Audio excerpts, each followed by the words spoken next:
Buenas tardes a todos los presentes, siendo puntualmente las 16:08 en toda la República del Paraguay, en este día soleado en todo el territorio. Damos inicio a este encuentro cada vez más cercano de toda la familia de la Facultad de Filosofía, todavía ya y saliendo de ese distanciamiento social en el cual estuvimos muchos meses. El encuentro de hoy nos trae a colación la socialización de la resolución número 711/2020, por la cual se aprueba el documento orientador para la elaboración de mecanismos y procedimientos con enfoque inclusivo de la Facultad de Filosofía de la Universidad Nacional de Asunción, nuestra alma mater. Nos acompañan el señor doctor profesor Ricardo Pavetti, decano de la Facultad de Filosofía, el profesor doctor Gustavo Acosta, el señor vicedecano, además de nuestra anfitriona Guazú, como siempre, nuestra directora de calidad, la profesora doctora Eva Diana Chaparro, y equipo. A su vez también nos acompañan los directores de filiales, los directores de sede central y SL, coordinadores y demás jefaturas. Buenas tardes, señor doctor profesor Ricardo Pavetti, decano de la Facultad de Filosofía. Muchas gracias. Buenas tardes, señora directora de calidad. Gracias por invitarnos, señor vicedecano que nos acompaña, el equipo de la directora de calidad, a los apreciados directores de filiales, al equipo de cada filial, gente entusiasta, maravillosas personas que nos ayudan a sobrellevar la difícil tarea de conducir la Facultad de Filosofía.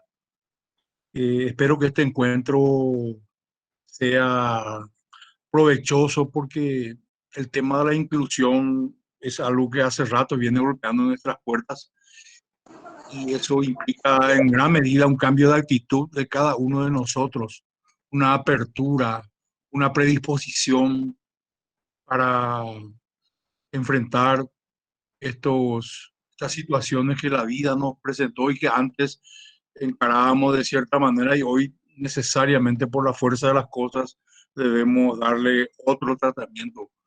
Yo auguro un éxito a esta jornada que está dirigiendo nuestra directora de calidad y espero que todo sea útil para el progreso de nuestra querida Facultad de Filosofía y por ende de nuestra, como dijo el profesor Ibarra, de nuestra alma mater, que es la Universidad Nacional de Asunción. Muchas gracias por la invitación, señora directora, y éxito a mis directores y a mis directores de filiales, a los profesores aquí presentes. Muchas gracias por todo. Muchas gracias, señor decano, por sus alentadoras palabras. Para nosotros es muy importante esta presencia del señor decano, del profesor doctor Gustavo Acosta, vicedecano de la institución. Realmente para nosotros es un honor contar con la presencia de ustedes en este encuentro. Y ni qué decir de los apreciados directores, coordinadores, profesores y funcionarios que están acompañándonos, y a quienes les damos la bienvenida. Distinguidos presentes, les damos la cordial bienvenida a este encuentro en el que ya nos saludó nuestro señor decano, ¿verdad? Porque estamos socializando uno de los instrumentos centrales de las políticas educativas de nuestra casa de estudios. En este caso nos referimos al documento orientador para la elaboración de mecanismos con enfoque inclusivo. El aseguramiento de la calidad de la educación superior plantea estos pasos que son fundamentales para la acreditación de carreras y también la posibilidad de brindar oportunidades con calidad pero sin distinciones. Y la presencia de nuestras máximas autoridades da fe de la importancia atribuida a este documento. Nuevamente, muchas gracias, señor decano, señor vicedecano, por su invalorable acompañamiento a estos procesos. Y precisamente le invitamos ahora al señor vicedecano a dirigir unas palabras a los presentes entonces en esta actividad. Señor vicedecano. Muchas gracias, profesora Eva. Muy buenas tardes a todos. Señor decano, muchas gracias por acompañarnos en esta actividad tan importante en la que presentamos esta guía para la elaboración de mecanismos inclusivos desde la Oficina de Calidad Institucional que está dirigiendo nuestra apreciada profesora Eva Diana Chaparro, que tiene un compromiso serio con todas estas actividades vinculadas a inclusión. A manera de introducción, quisiera refrescar en la memoria de los participantes lo que nuestra Constitución Nacional establece en uno de sus articulados respecto a la garantía que tenemos todos los paraguayos, el derecho que tenemos todos de aprender en igualdad de oportunidades y sin discriminación alguna. Este artículo de nuestra Constitución está en consonancia también con lo que la Organización de las Naciones Unidas para la Educación, la Ciencia y la Cultura, la UNESCO, cuando ésta define por educación inclusiva como el derecho de todos los alumnos a recibir una educación de calidad que satisfaga sus necesidades básicas de aprendizaje y sobre todo sirva para enriquecer sus vidas.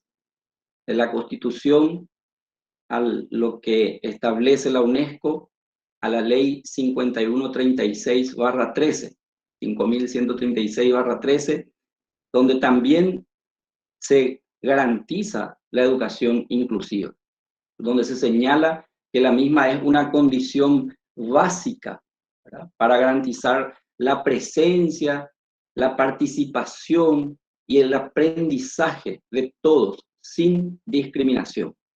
En ese marco, recuerdo haber leído algunas palabras del doctor Raúl Aguilera, director de la Agencia Nacional de Evaluación y Acreditación de la Educación Superior, cuando llamaba la atención, advertía más bien acerca de los desafíos que la diversidad planteaba sobre la educación superior.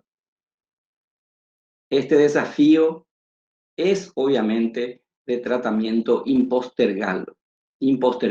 Nos impulsa y sobre todo nos invita a reflexionar sobre nuestras prácticas educativas. Estas diferencias que muy bien ha sido observada por el doctor Ricardo Pavetti antes eran invisibilizadas.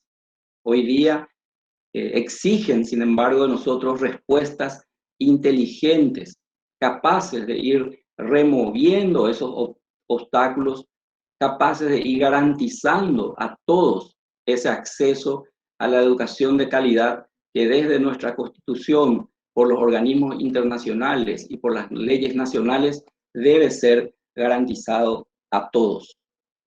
Más que nunca nosotros debemos de prestar atención, como afirma la doctora María José Cabezudo, a los riesgos que corren nuestros ciudadanos de quedar afuera de los servicios que la sociedad debe ofrecer para todos en igualdad de condiciones.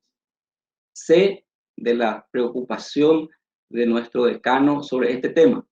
En innumerables conversaciones que hemos compartido, hemos tratado de encontrar soluciones a este tipo de desafíos. La política inclusiva ha sido su preocupación desde el primer momento en que asumió este cargo tan complejo y difícil.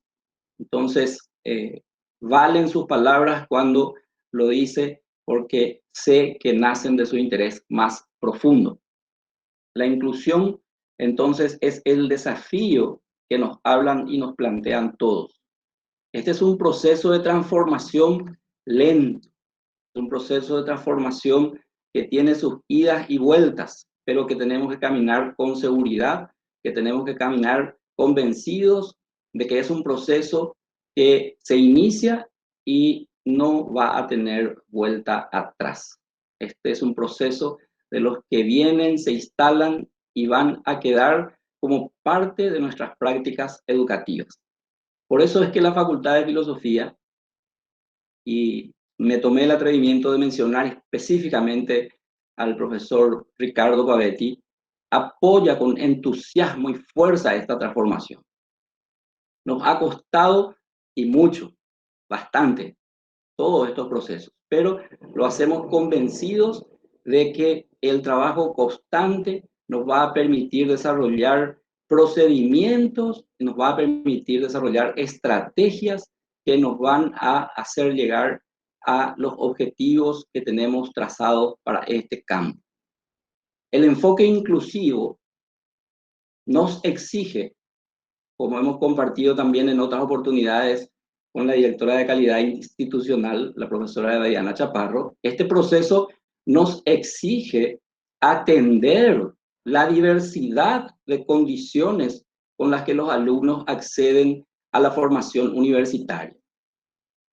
Como parte de la política de la Facultad de Filosofía, este año entonces estamos realizando este curso de capacitación en educación inclusiva que pretendemos tenga entonces proyección sobre este año que está concluyendo y muy especialmente sobre el 2021.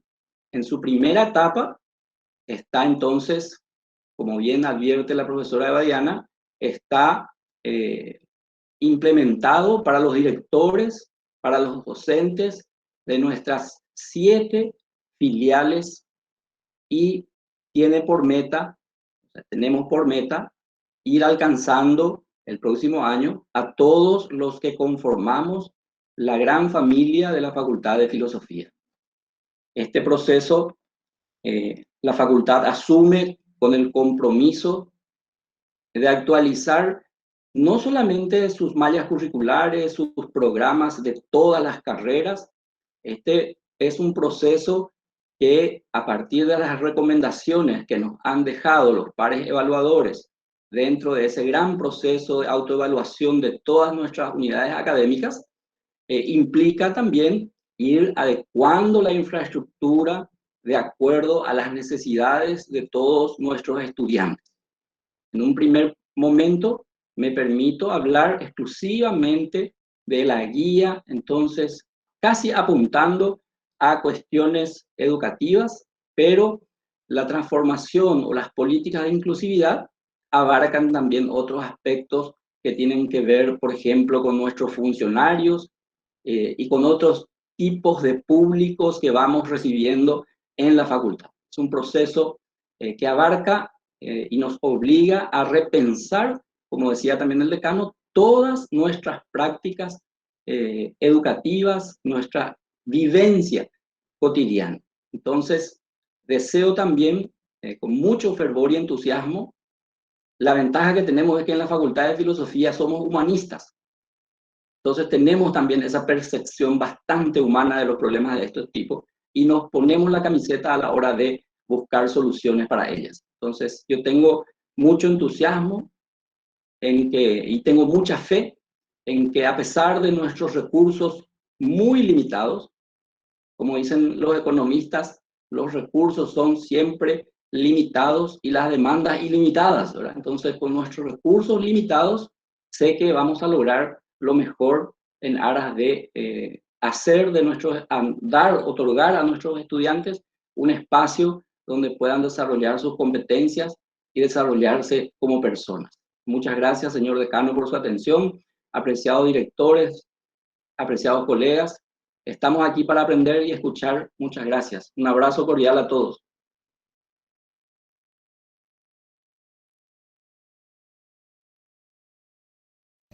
Perdón, Gustavo Ibarra. Muchas gracias por unir realmente lo que es la política institucional con las actitudes y con las concreciones que nosotros esperamos a partir de este documento. Nos hizo el profe Gustavo, nuestro querido vicedecano, nos hizo un recorrido pero maravilloso. Muchísimas gracias, señor vicedecano. Muchísimas gracias.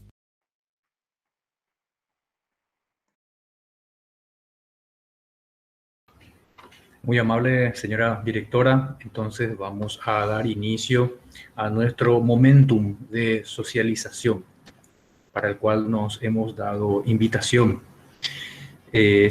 Vamos a leer un poquitito el currículum de la profesora Mercedes Morel. Vamos aquí.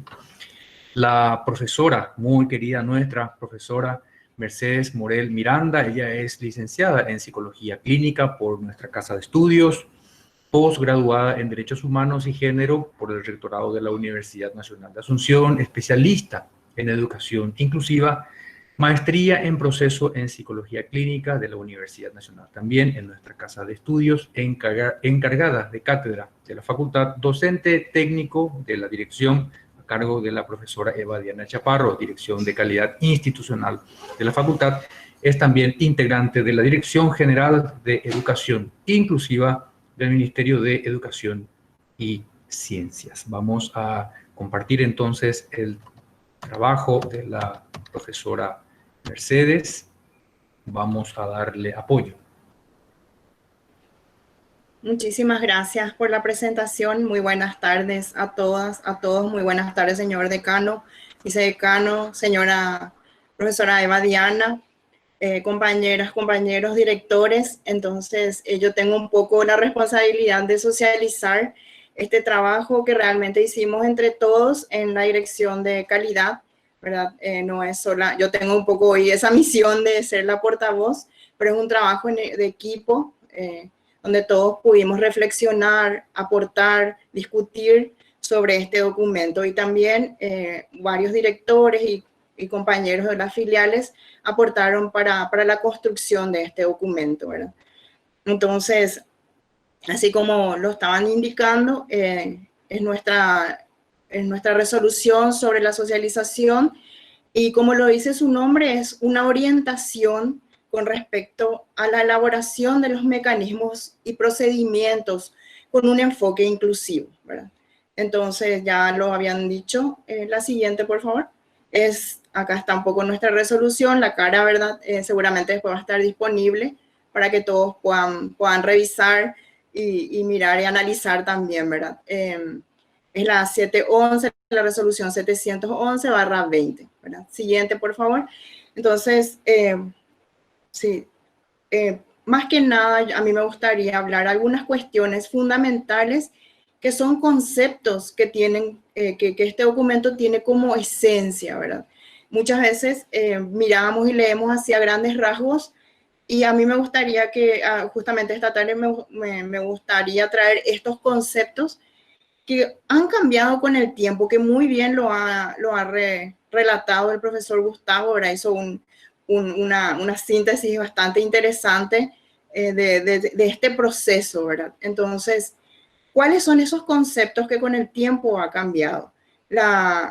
Algunos de ellos quiero nombrar hoy, que son los de alumnos con necesidades específicas de apoyo educativo, las de personas con discapacidad, el concepto de segregación, integración e inclusión, el concepto de inclusión, ¿verdad? Porque nuestros documentos deben tener ese enfoque inclusivo, ¿verdad?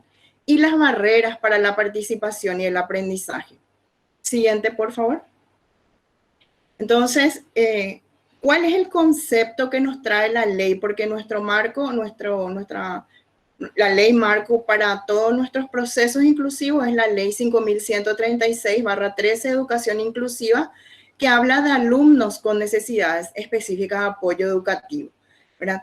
Y antes veíamos como que la inclusión tenía mucho que ver solamente con la discapacidad. Y ahora esta normativa amplía un poco esta mirada, y no solamente nos trae que son las personas con discapacidad, sino que también con otras condiciones o situaciones que requieren un apoyo específico en su aprendizaje para estar acorde o a nivel de los otros compañeros, ¿verdad? Por ejemplo, ¿cuáles son estas? Siguen las personas con discapacidad, que pueden ser física, intelectual, auditiva, visual, psicosocial, los trastornos específicos del aprendizaje, que muchas veces no se detectan muy bien, porque estas pueden ser las discalculias, las dislexias, y a veces llegan a un nivel universitario y nunca fue abordado en un nivel básico y de la media. Y llega a la universidad con esa dificultad, pero nunca ha sido detectado porque no ha tenido esa oportunidad de hacer de que alguien le haga ese seguimiento, detección y el proceso para garantizar esa inclusión, ¿verdad? Y tenemos alumnos a nivel universitario con estas condiciones. Las altas capacidades intelectuales, que en nuestro país tenemos muy poco todavía de estudios científicos con respecto a ese, o estamos muy incipientes con respecto a este tema. ¿Y por qué las altas capacidades también entra dentro de las necesidades específicas de apoyo educativo? Porque también requieren de trabajar el currículum y de apoyar en otras áreas para que este alumno pueda tener las mismas condiciones. Pero entonces, no solamente las personas con discapacidad o con alguna condición que no está acorde a las demás por su nivel intelectual o demás condiciones, están dentro de lo que son los alumnos con necesidad específica de apoyo educativo, sino que también los alumnos con altas capacidades, porque nosotros tenemos que dar una respuesta también desde nuestros sistemas educativos a esta población. La incorporación tardía al sistema educativo, que tiene que ver muchas veces con condiciones, por ejemplo, que a veces son muy culturales, de criadazgo, ¿verdad? O las mismas personas con discapacidad que una cuestión así muy cultural es: ¿para qué se va a ir a la escuela si no va a poder ir, no va a poder seguir? ¿Verdad? Entonces esas cuestiones y no se garantiza ese derecho fundamental que es la educación. Y las condiciones personales o de historia escolar también. A veces las familias que migran de un lugar a otro, o las condiciones de personas más vulnerables, por ejemplo, también tienen que ver con eso. O sea, todas estas poblaciones, vamos, estos colectivos entran dentro de lo que son los alumnos con necesidad específica de apoyo educativo. Yo quería traer ese concepto para que no nos quedemos solamente que nuestro abordaje debe ser desde las personas con discapacidad, sino que hay una serie de poblaciones que también deben ser abordadas y analizadas y, bueno, y estudiadas y visibilizadas, ¿verdad? Más que nada visibilizadas. Siguiente, por favor. Bueno, entonces, muchas veces decimos, ¿y qué es lo que es la persona? Y voy a enfocarme un poco a las personas con discapacidad. Y este concepto un poco fue cambiando también a través de la historia. Y antes, el concepto era, por eso decíamos, esa persona es discapacitada o esa persona tiene una capacidad diferente, porque la discapacidad estaba un poco centrada en su limitación. Ahora, lo que nos trae el enfoque inclusivo es que esa persona tiene una limitación, pero es la condición, el ambiente o la parte social es la que justamente pone barreras para que ella no pueda desarrollarse y no pueda participar, y específicamente no pueda aprender. Entonces, si bien es cierto, hay una limitación, las barreras tienen que ver con la parte social, ¿verdad? Siguiente, por favor. Bueno, y acá están un poco los tipos de discapacidad, ¿verdad? Y están las personas que tienen una discapacidad auditiva, las personas que tienen una discapacidad visual, física, intelectual y psicosocial, ¿verdad? Muchas veces las personas que tienen una discapacidad psicosocial son las menos visibilizadas en nuestra sociedad, porque tienen alguna condición de alguna forma mucho más fuerte, vamos a decir, o mucho más excluyente, ¿verdad? Y mucho más estigmatizada, porque son los trastornos mentales, los que anteriormente llamábamos como trastornos mentales, ¿verdad? Ahora le llamamos discapacidades psicosociales, y son las más estigmatizadas dentro de nuestra sociedad, ¿verdad? Porque ellos son los que no pueden desarrollar todas sus habilidades y sus capacidades según nuestra percepción, ¿verdad? Entonces tienen que estar encerrados en un hospital y deben estar ahí por siempre y para siempre. Entonces, esta es un poco el área, un área que tenemos que trabajar mucho también. Y dentro de todos los tipos de discapacidades es la menos visibilizada, ¿verdad? Y la más estigmatizada. Siguiente, por favor. Muy bien, entonces esta un poco es nuestra historia, ¿verdad? De cómo fue pasando, cómo fue desarrollándose desde la segregación hasta la inclusión. ¿Qué pasaba antes cuando había una persona con discapacidad, un niño con discapacidad? Se les dejaba fuera, ¿verdad? Había que encerrarle, nadie le tenía que ver, ¿verdad? Porque ahí también tiene que ver mucho con todos los modelos y el estigma que se tenía, que era un castigo, algo lo habrá hecho esa familia, por eso tiene un niño con discapacidad, ¿verdad? Entonces, se le dejaba ahí escondidito, ¿verdad? Mejor, cuanto menos se le vea, es mejor. Entonces, no participaba en nada, ni en la escuela, ni se iba a la plaza, ni se iba al súper, ni a la despensa, nada, ¿verdad? Entonces, luego sí se empezaron los movimientos a trabajar con todas las convenciones, las reuniones, las cuestiones de educación para todos, por ejemplo, en la convención de John Tem, o sea, y fueron instalando el tema de la educación especial. Sí tenemos que hacer instituciones para estas personas que tienen estas condiciones o estas características. Entonces vamos a crear escuelas o vamos a crear instituciones donde puedan ir. Entonces ahí hablamos de un modelo de segregación. Si bien iban, se les visibilizaba, pero estaban en una institución educativa aparte, no con los otros niños y niñas, ¿verdad? Luego pasamos a la integración, ¿verdad? Donde dijeron, no pueden haber más escuelas especiales, los niños deben ir, también tienen derecho a ir a unas escuelas regulares como los demás. Entonces, empezaron a integrar a las escuelas. Pero ¿qué pasaba ahí? Se hacía un currículum diferente, se hacía una metodología diferente porque tenía características diferentes. Eso es lo que nos propone un poco la integración. Y nosotros todavía estamos en ese paso, ¿verdad? Todavía no estamos totalmente en la inclusión, estamos caminando hacia ella, ¿verdad?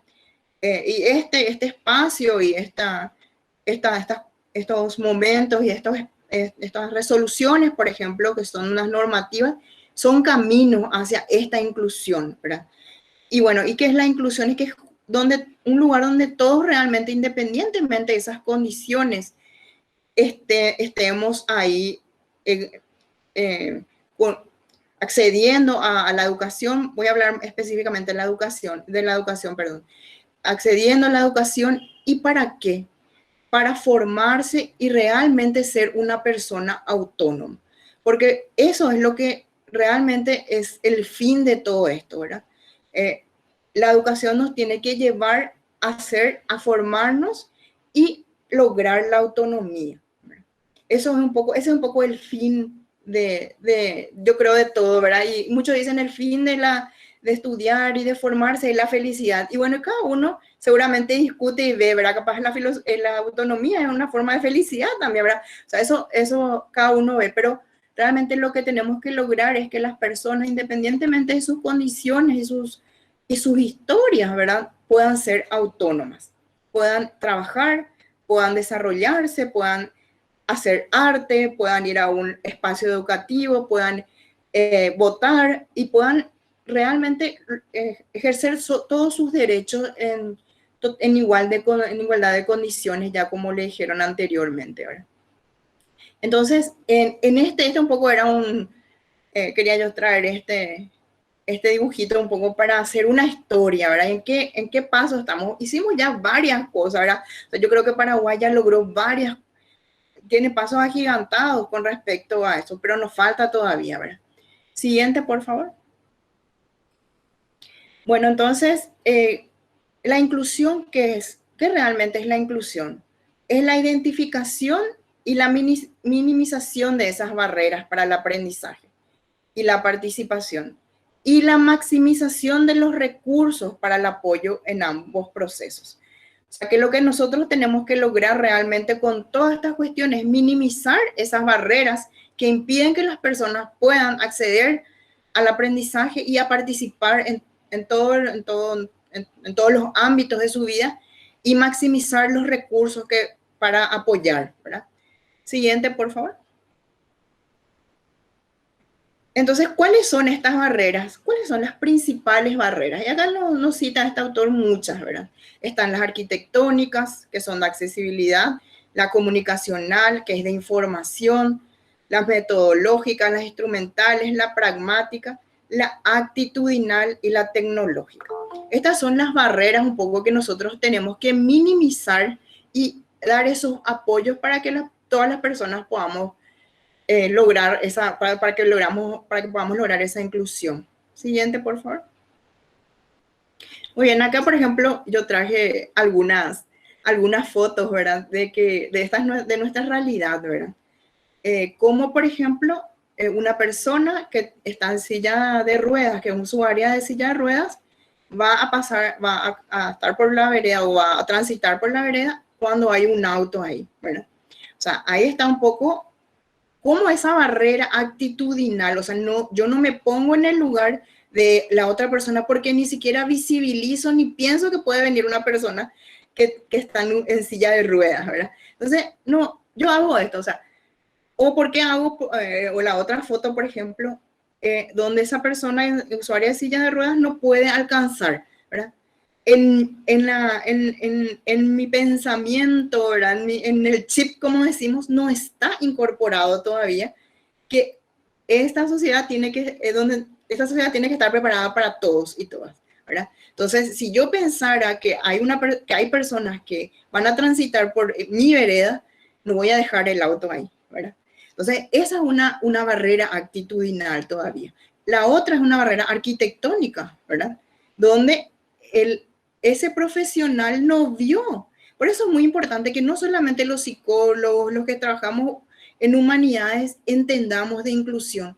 Es importante que el arquitecto también entienda inclusión. Es importante que el contador también entienda inclusión, porque va a saber que es vital el presupuesto que se tiene que dar para hacer estas cuestiones accesibles, ¿verdad? Porque yo, por ejemplo, yo soy un contador y me dice, vamos a construir un baño accesible. ¿Y para qué se pueden entrar en un baño que no es accesible también? O sea, todos tenemos que tener este enfoque inclusivo. Este enfoque, que muy bien lo decía el señor Decano, es una cuestión también empezando por lo actitudinal. Es ahí donde tenemos que ir incorporando primero nuestras actitudes, primero la visibilización. El siguiente, por favor. Bueno, acá están un poco las barreras de información, ¿verdad? Porque muchas veces acá, por ejemplo, ¿verdad? No tenemos ningún usuario de lengua de señas, pero si había una persona usuaria de lengua de señas, tendría que haber un intérprete en lengua de señas, ¿verdad? Y pensar en una política es no esperar que haya una persona usuaria, sino que ya hacerlo antes, ¿verdad? Ya preparar la institución, preparar los espacios para recibir a la diversidad, como muy bien lo expresaron al principio. Y ahí está un poco una persona que es usuaria de Braille, el sistema Braille, ¿verdad? ¿Cuántos de nuestros documentos están en un sistema Braille o están con sistemas tiflotecnológicos? ¿Cuántos de nuestros docentes o alumnos son usuarios de estos sistemas de apoyo, ¿verdad? Entonces, no tenemos, y cuántos vendrán, ¿verdad?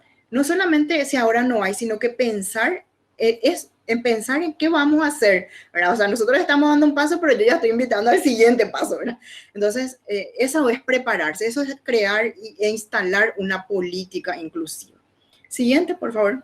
Bueno, disculpen si yo ya me emociono mucho porque yo soy muy apasionada de este tema, así que a veces un poco Entonces yo quiero resaltar nomás las 3 barreras principales que yo creo que tenemos que tener cuando pensamos y vamos a elaborar mecanismos y procedimientos con un enfoque inclusivo.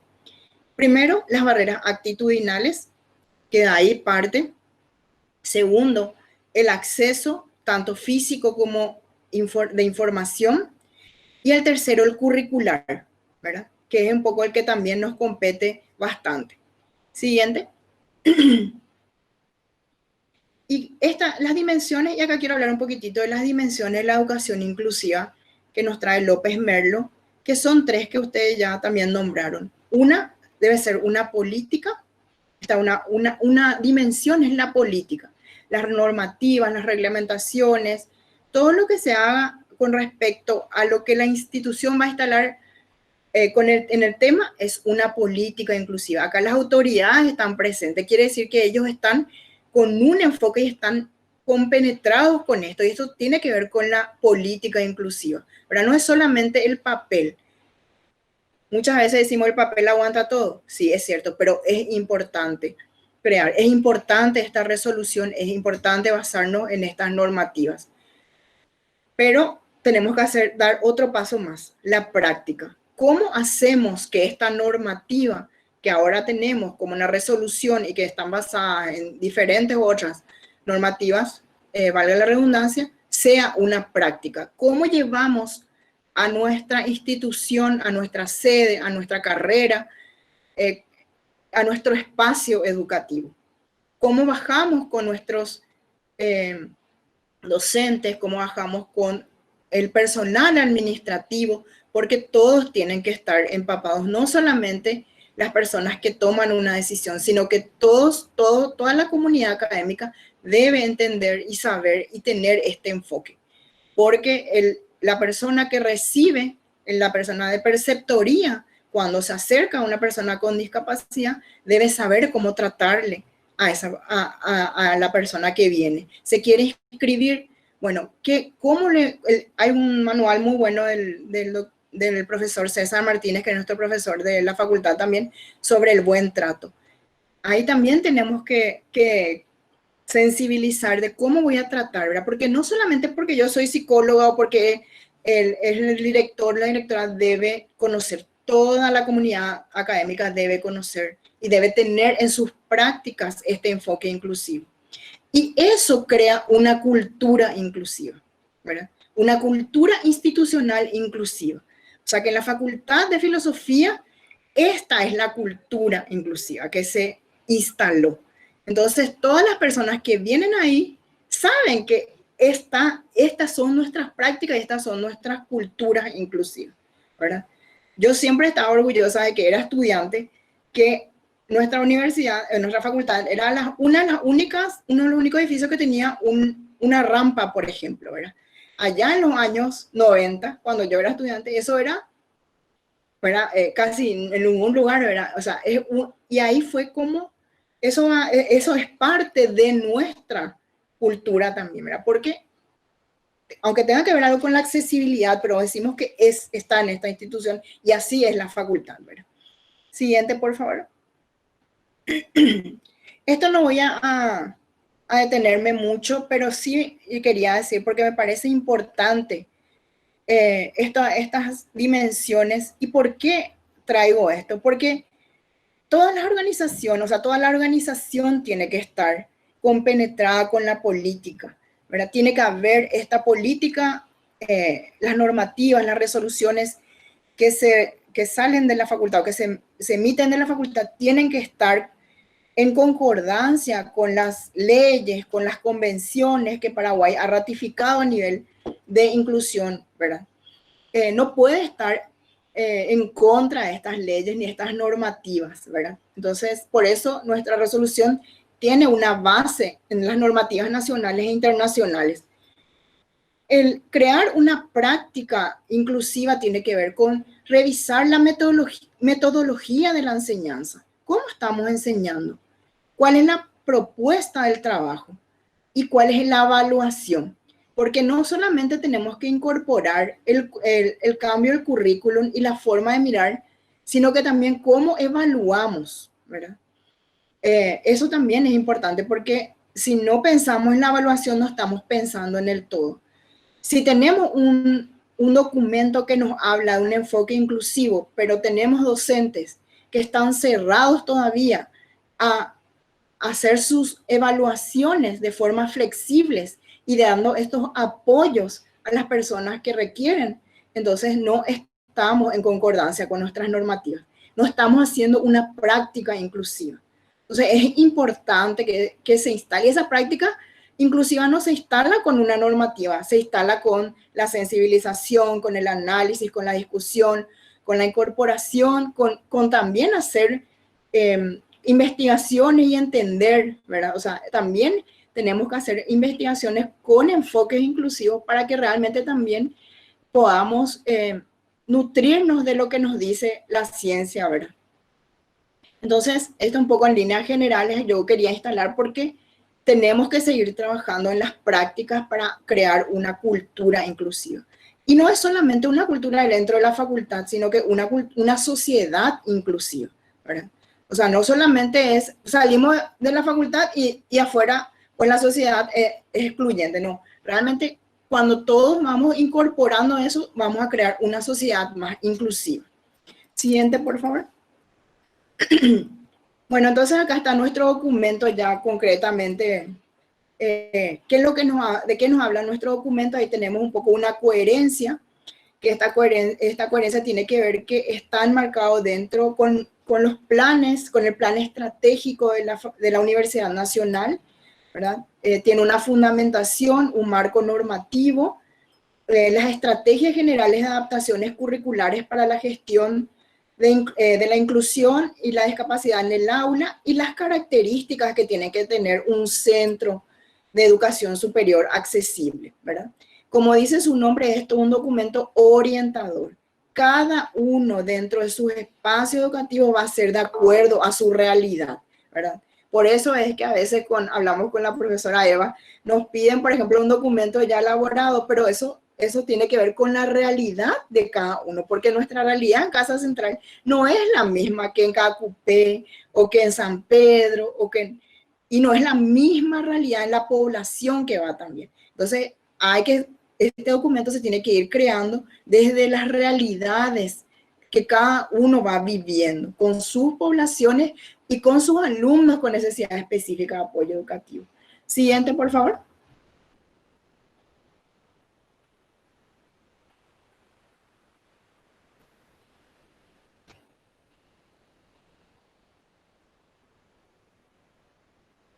Perdón, profe, ¿podés continuar nomás explicando? Sí. Haciendo un resumen. Sí, bueno, yo quería, ya para hacer un poco un resumen, porque ya nos pasó todo el tiempo, ¿verdad? Que dentro de lo que es de lo que son nuestros mecanismos para la acreditación de la carrera, tenemos 8 indicadores que hablan de lo que es inclusión, ¿verdad? Y tiene que ver un poco con la accesibilidad, con el currículum y con los materiales de apoyo que vamos teniendo. Entonces son 8 indicadores que tenemos que ir evaluando e ir discutiendo para ir incorporando en estos mecanismos y procedimientos que vamos a ir trabajando en cada una de las carreras, ¿verdad? Por ejemplo, una de ellas es que las normativas y reglamentaciones que rigen la carrera están aprobadas y tienen en cuenta el enfoque de educación inclusiva. Eso nos habla en la dimensión 1, que es gobernanza de la carrera. O sea que todas nuestras normativas deben tener un enfoque inclusivo. ¿Qué significa eso? Desde que le recibimos al alumno para el cursillo de ingreso, tiene que tener ese enfoque, ¿verdad? Desde el ingreso hasta el egreso de ese alumno. O sea, toda su carrera debe tener este enfoque inclusivo. O sea, que todas las normativas que nosotros elaboremos tienen que tener ese enfoque, ¿verdad? Después, por ejemplo, en el currículum nos habla que la carrera tiene recursos y equipamientos para implementar dentro para el apoyo de las personas con discapacidad específicamente, ¿verdad? O sea que tenemos que prever qué apoyos se requieren, por ejemplo, materiales accesibles, ¿verdad? Se necesitan materiales accesibles en cuanto al currículum, el ajuste razonable con respecto al currículum, ¿verdad? Si necesita ese ajuste razonable y ver cómo se va a realizar ese ajuste, ¿verdad? Que es una en la dimensión 2 también nos habla que es el proyecto académico, ¿verdad? Los espacios también, si están los espacios que están destinados para la carrera, tienen un formato o son accesibles, ¿verdad? Y no solamente tenemos que pensar en que la accesibilidad tiene que ver con el usuario de silla de ruedas, también tiene que ver con las personas con discapacidad visual, por ejemplo, ¿verdad? Que usan bastón. Entonces, a veces las veredas, por ejemplo, tienen una característica especial. Eso tenemos todo en Paraguay tiene una norma de accesibilidad, una ley de accesibilidad, y están descritas todas estas leyes, estos requerimientos en ese documento. Ahora nosotros también podemos tomar ese documento para ir elaborando porque no podemos saber todo, o sea, yo no puedo saber qué dimensión tiene que tener el sanitario, cómo tiene que celebrar, sino que ya hay documentos que nos van diciendo cómo hacer eso, ¿verdad? Bueno, entonces podemos ir pasando, profe, porque esa parte un poco hablabas de la coherencia, ¿verdad? Hay un poco que este documento se encuentra diseñado y fundamentado en el acceso a todas las personas a la educación gratuita, porque nuestra universidad es pública, debe ser gratuita y debe ser accesible para todos y todas, ¿verdad? Un currículum y sistema de evaluación, por favor, no hay que olvidarse del sistema de evaluación, porque a veces trabajamos el currículum y la evaluación es como si fuera que está aparte, y la evaluación es parte del currículum, ¿verdad? Y la infraestructura, o sea, esas tres dimensiones es que lo enfatiza mucho este documento, ¿verdad? Y son las tres barreras que yo mencionaba anteriormente, ¿verdad? Entonces, dentro de todo esto, para ir un poco redondeando, ¿verdad? Dentro de todo esto, de los mecanismos que nos trae un poco la ANEAES, todos los actores son importantes. Todos los actores.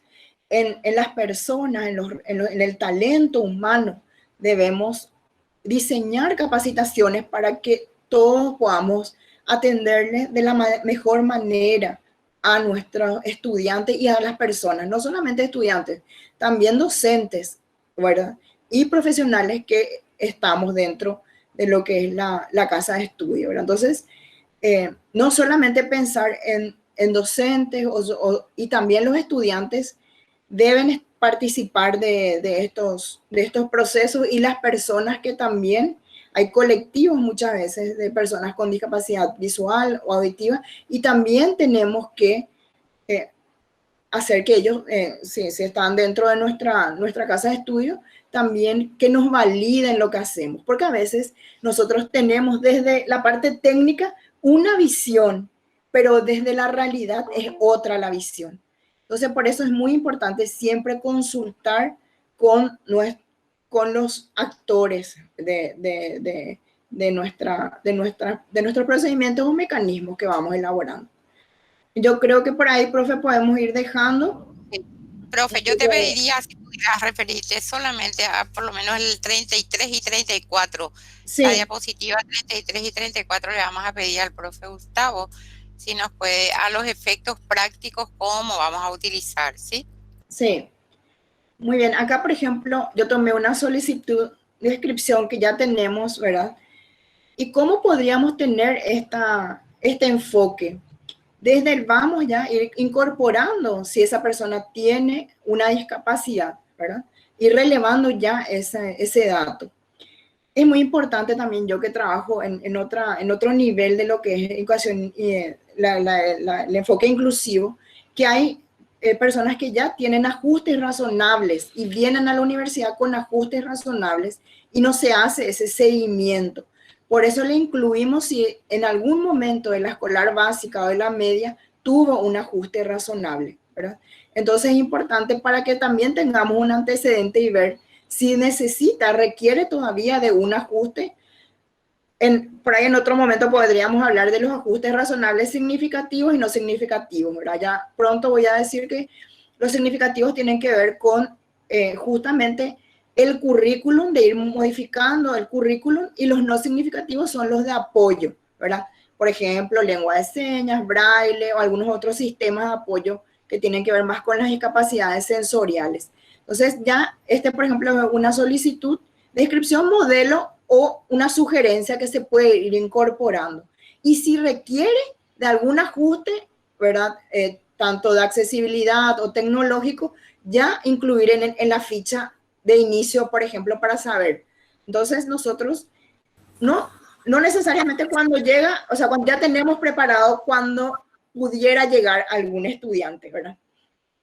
Después el siguiente es un poco, por favor, es ya de un procedimiento, ¿verdad? ¿Cómo identificamos? Y ahí están un poco las tareas y los responsables para ir identificando.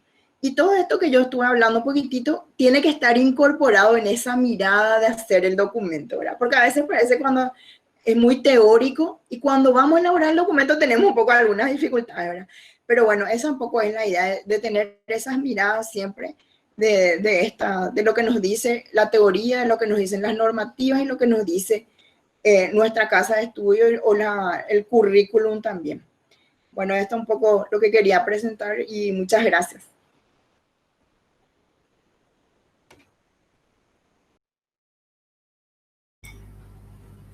Muchas gracias. No sé si está Gustavo porque tenía algún problemita con su señal. Ahí está, profe Gustavo. Estamos, profesora. Sí, profesora.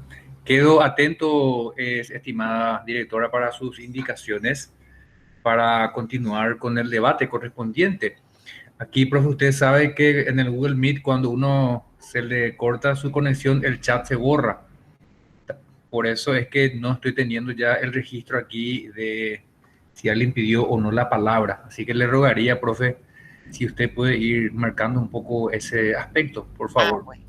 Muy bien. Disculpe. Yo, antes de comenzar, le quiero decir a la profe Mercedes, le quiero dar las gracias por este hermoso trabajo. Ella nos ilustró conceptualmente lo que es la inclusión, nos presentó la evolución del concepto, las generaciones hasta llegar a la inclusión, ¿verdad?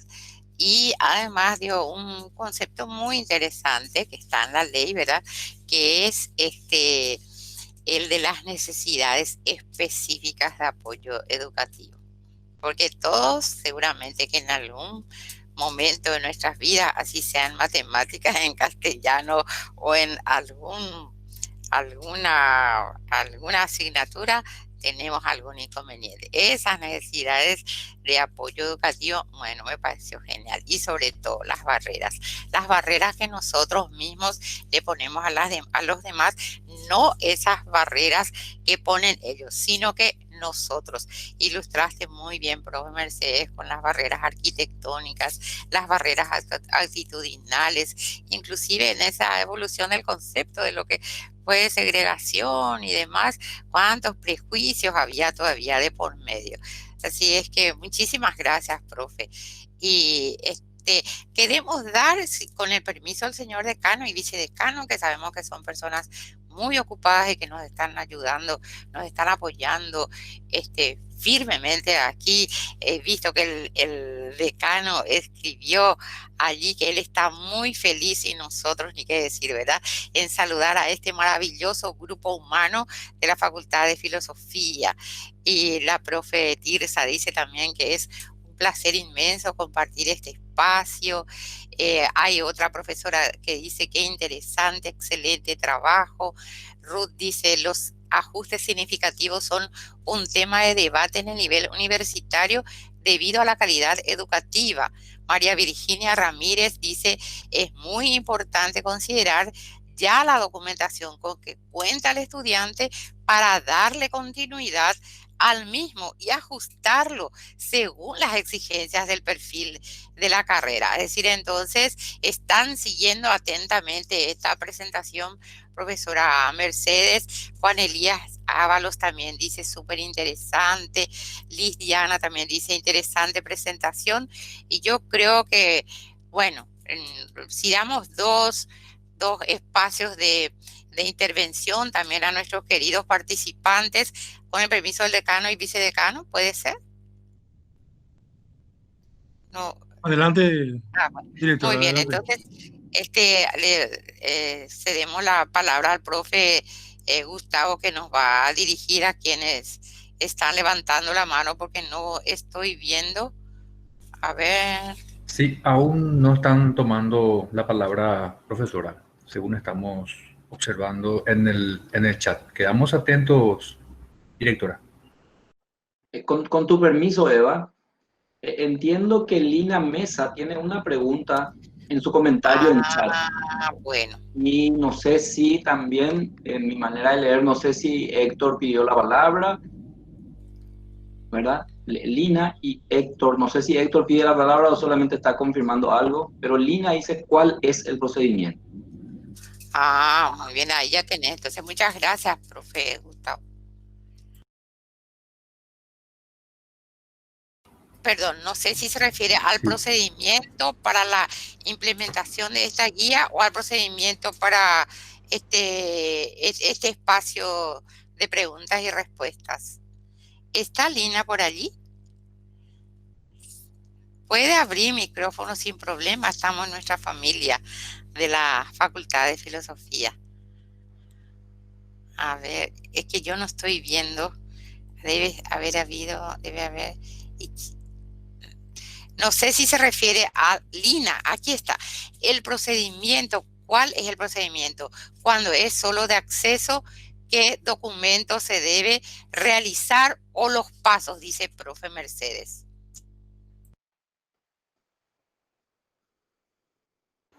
Cuando es un ajuste, perdón, un ajuste de acceso, entiendo, ¿verdad? No es Es de acceso, es solo de acceso. todos los procedimientos ya tienen que tener esa mirada, ¿verdad? Ustedes tienen que ir construyendo, por ejemplo, ¿cómo van a hacer? Vamos a tomar un programa de estudio, por ejemplo, ¿cómo elaborar un programa? Ese programa debe estar en un formato accesible. Muchas veces nosotros enviamos a nuestros alumnos, por ejemplo, PDF, donde es un PDF de una imagen. Y no hacemos primero, y eso no es accesible, por ejemplo, para las personas con discapacidad visual. ¿Por qué? Porque si ellos tienen un lector, que es el que va leyendo un programa, un software que les lee lo que está escrito, no pueden acceder porque el PDF ellos no tienen, a no ser que el PDF sea accesible. Entonces, primero hay que hacer en Word y luego pasarlo a PDF, porque ahí así es la forma más sencilla de que ese PDF sea accesible. O, por ejemplo, ponemos logos, ¿verdad? Por ejemplo, ponemos logos en nuestros programas o en nuestra plataforma, donde debemos poner una pequeña descripción de qué es lo que dice ahí. Entonces, ese logo, ese dibujo, las personas con discapacidad visual no pueden verlo, pero pueden leer lo que dice ahí. Por ejemplo, un búho, describir un poquitito. Esas son las estrategias de acceso que se le da. O sea, son pequeñas cosas que podemos ir haciendo y no requiere ningún costo, ¿verdad? Requiere un poquitito de ir trabajando, analizando, discutiendo en espacios más pequeños cómo hacer estos formatos más accesibles. Por ejemplo, nosotros usamos ahora esta plataforma Moodle para las clases, que es un formato accesible para las personas con discapacidad, por ejemplo. Y tenemos visual, ¿verdad? Que ya me dijeron varias personas que lo utilizan y lo utilizan muy bien. Entonces, ¿pero qué materiales subimos ahí? ¿Es accesible o subimos solamente imágenes sin descripción? Esas son pequeñas cosas que ya tenemos que poner en nuestros procedimientos. Por ejemplo, el poner los materiales que se van a publicar o los programas van a ser accesibles. Entonces ahí ya estamos haciendo un procedimiento inclusivo. Son pequeñas cuestiones que tenemos que ir haciendo seguramente ya el paso con cada una de las carreras, digo, profe, con cada uno de los espacios que van requiriendo este apoyo, ¿verdad? Sí, profe, la profesora Ada Julisa Alcaraz pide la palabra. Adelante, profesora. Sí, buenas tardes para todos. Sí, estaba escuchando atentamente, ¿verdad? Pero se iba y venía la señal. Quiero una aclaración. Sí, muy bien, se habló del marco jurídico, las definiciones, los tipos de discapacidad, ¿verdad? Las políticas van a ir dentro del mecanismo. Pregunto, porque sería, ¿verdad? En un mecanismo va a ir todas estas cuestiones de esto. Esta es una orientación, ¿verdad? Para, digamos, llevar a cabo un mecanismo. Está todo, ¿verdad? La parte jurídica, las definiciones, se aclaró los tipos de discapacidad y dentro de ese mecanismo van a ir las políticas, por ejemplo, de integración del alumnado con necesidades de apoyo específico, educativos derivadas de limitaciones en movilidad, y allí tendríamos que poner las características accesibles que tendría el acceso desde la llegada a la facultad, el acceso al edificio, las escaleras, las rampas, dimensiones, señalización, interior de las aulas. Eso sería dentro del mecanismo, ¿verdad? Ya cuando nosotros tengamos que redactar el mecanismo. Pregunto. No sé si me están entendiendo, ¿verdad? Así mismo es. Sí, así mismo es. Sí, porque después también habrían otras políticas, por ejemplo, en la utilización de materiales, digamos, metodológicos o pedagógicos, ¿verdad? ¿Cómo estaríamos haciendo? ¿Esas políticas vendrían de la Casa Central o nosotros acá en la filial estaríamos haciendo? A tener en cuenta, ¿verdad? En cuanto a cada discapacidad que se presente. En las adecuaciones curriculares también. Perdón, profe Mercedes, ¿será que puedo apoyarte un poco? Esta misma guía orientadora constituye ya parte del ámbito de las políticas educativas de la institución. Entonces, esa pregunta que le está, o esa inquietud que está teniendo la profesora Ada, claro, se contesta con eso. Este documento orientador está marcando ya las políticas inclusivas de la Facultad de Filosofía. Y aparte de eso, y vamos a hacer ya el anuncio, ustedes ya tienen la primicia, ustedes saben porque también pidieron el apoyo del MESIP. El MESIP está trabajando intensamente como para poder complementar esta guía ya con el mecanismo específico que ustedes están trabajando y sus respectivos procedimientos. Tienen un instructivo de qué se coloca en cada uno de esos ámbitos que solicita el mecanismo y además los pasos establecidos en los procedimientos. Este mecanismo es el paraguas. Ustedes van a trabajar el mecanismo específico con los procedimientos y el apoyo del MESIP que está trabajando, y esto prácticamente en esta semana está. Inclusive se está trabajando en la preparación de cápsulas informativas, pequeñas cápsulas informativas para poder facilitar el trabajo de los compañeros, sobre todo los que están un poco más lejos en las filiales, y al final nos va a ser útil a todos. Así es que este mecanismo está muy bien complementado con lo que ustedes ya están trabajando y con el apoyo del MESIP, ¿sí? Bueno, está bien, gracias, profe. Complementando nomás un poquitito, profe, los ajustes significativos siempre se deben hacer en nivel particular, por eso es la necesidad específica de cada alumno. Eso ustedes van a hacer en los procedimientos en forma general, pero en la evaluación de qué necesita a nivel curricular se hace individual, siempre es individual. Pero nosotros no podemos hacer para cada alumno, se debe hacer un documento general, pero después se debe trabajar con cada alumno, qué es lo que requiere ese alumno a nivel curricular y a nivel de apoyo de accesos no significativos. Sí, esa es un poco una característica de los ajustes razonables significativos que se deben hacer de acuerdo a las necesidades de cada persona, porque ninguna persona, aunque esa persona tenga trastorno del espectro autista y el otro también, no es igual, porque ninguna persona es igual. Entonces nosotros tenemos que tener como base esa atención a la diversidad, independientemente, aunque no tengamos situaciones y condiciones, todos somos diferentes y aprendemos de una forma diferente. Entonces ese un poco también es un cambio que nos pide el tema de la inclusión, de ser flexibles también en las miradas, ¿verdad? Y en eso de no hacer un currículum fuerte, pesado, que no se puede, eso es lo que nos invita un poco a cambiar ese chip, ¿verdad? Entonces, eso por eso hablaba primero lo de la actitudinal, ¿verdad? Eso nomás quería complementar, profe. Gracias. Sí, muchísimas gracias, estoy entendiendo. Solamente que nosotros, ¿verdad? El paso que tenemos que seguir es lo que vamos a hacer entonces ahora, porque un paso general, los pasos que se siguen en forma general y de acuerdo a eso, a través de una encuesta, no sé, cuando se matriculan los alumnos, ¿verdad? Y ahí se detectan ciertas necesidades, digamos, y de acuerdo a eso aplicar, ¿verdad?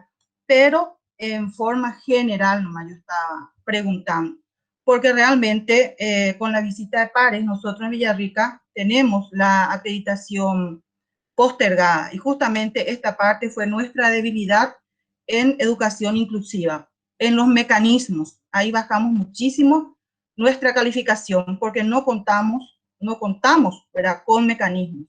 Y ahora estamos realizando, ¿verdad? Generando, y ya hemos enviado ya a Casa Central para su aprobación y estamos esperando también la respuesta de la central, de los mecanismos que hemos enviado, pero inclusiva todavía no enviamos nada. Gracias. Perfecto, profesora Ada. Gracias por la intervención. Aquí en el chat, profesora Mirna López Cáceres dice, me encanta la inclusión educativa universitaria, es un proceso de mejora e innovación, puesto que pretende minimizar o eliminar aquellas barreras que limitan a los estudiantes con necesidades específicas de apoyo educativo. La educación inclusiva debe proporcionar una educación equitativa. La profesora Nidia Mercado, directora también de la filial de San Pedro, envía las felicitaciones al equipo.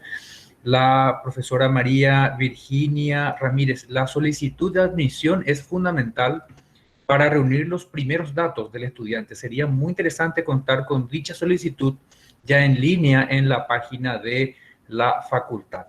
La profesora María Raquelina Insaurralde, nuestra directora de KQP, excelente el espacio para el análisis del proceso de elaboración del mecanismo. La profesora Nidia Mercado, directora de San Pedro. San Pedro está con la implementación del enfoque inclusivo desde las diferentes materias, atendiendo las sugerencias de los pares evaluadores. La profesora Cecilia Garcete, también coordinadora de Psicología Jurídico y Forense. Buenas tardes. La profesora Mercedes tiene años de experiencia en este tema. Agradezco comparta con la comunidad de Filosofía UNA y desde la Dirección de Calidad. A modo de detalle nada más, ya que esta pandemia hizo que la facultad crezca también, me es muy grato informarles que la facultad ha cerrado el día lunes con 80 procedimientos administrativos, académicos y de calidad, totalmente ya virtualizados y disponibles en la página web. Según entiendo, entonces, el desafío es llevar esos 80 procedimientos que ya los tenemos virtualizados y llevarlos hacia un estrato más de inclusión. Hacer, por ejemplo, un video sobre cada procedimiento, hacer los PDFs también ya en modo de lectura. Entiendo que ese es el desafío, profesora, ¿verdad? Muy bien. Hasta ahí entonces las intervenciones, profesora Eva Diana. Sí, muchísimas gracias. Esta noticia, por ejemplo, y así en esos números tan importantes, realmente nos hace sentir así muy felices, porque estábamos fallando con la cuestión de los mecanismos, con la cuestión de los procedimientos, y en tiempo récord estamos consiguiendo toda esa cifra. Bueno, algo estamos haciendo bien. Yo para ir cerrando quiero agradecer nuevamente a nuestro querido decano, a nuestro vicedecano que nos acompañaron en esta tarde y también a todos los profesores, a los directores de la sede central, de las filiales, a los coordinadores. Aquí le veo al profe Hugo, la profe Tilda, y también a lo mejor hay otras coordinadoras o coordinadores, pero como somos más de 50, a lo mejor no les tenemos aquí en la pantalla a todos. Así es que estamos ante un gran desafío. Empezamos a trabajar, Ada Julisa nos decía que empezaron a trabajar en las filiales, Nidia Mercado también están trabajando en las filiales, estamos trabajando con Caguazú también. Caguazú en este momento está con su reunión también de la implementación del plan de mejoras. Así es que estamos trabajando. Filosofía no para ni durante la pandemia. Muchísimas gracias a todos y cada uno de ustedes, en especial a la profe Mercedes por traernos esta hermosa exposición hoy. Y aquí a María Virginia Ramírez también está otra vez felicitando el trabajo. Y bueno, nos estamos viendo seguramente en otro espacio de construcción, porque esto suma. Y eso es lo que queremos. Queremos una facultad de filosofía donde se articulen los proyectos, en donde las personas trabajen en armonía y por sobre las diferencias que podamos tener, trabajar por la institución. Muchísimas gracias.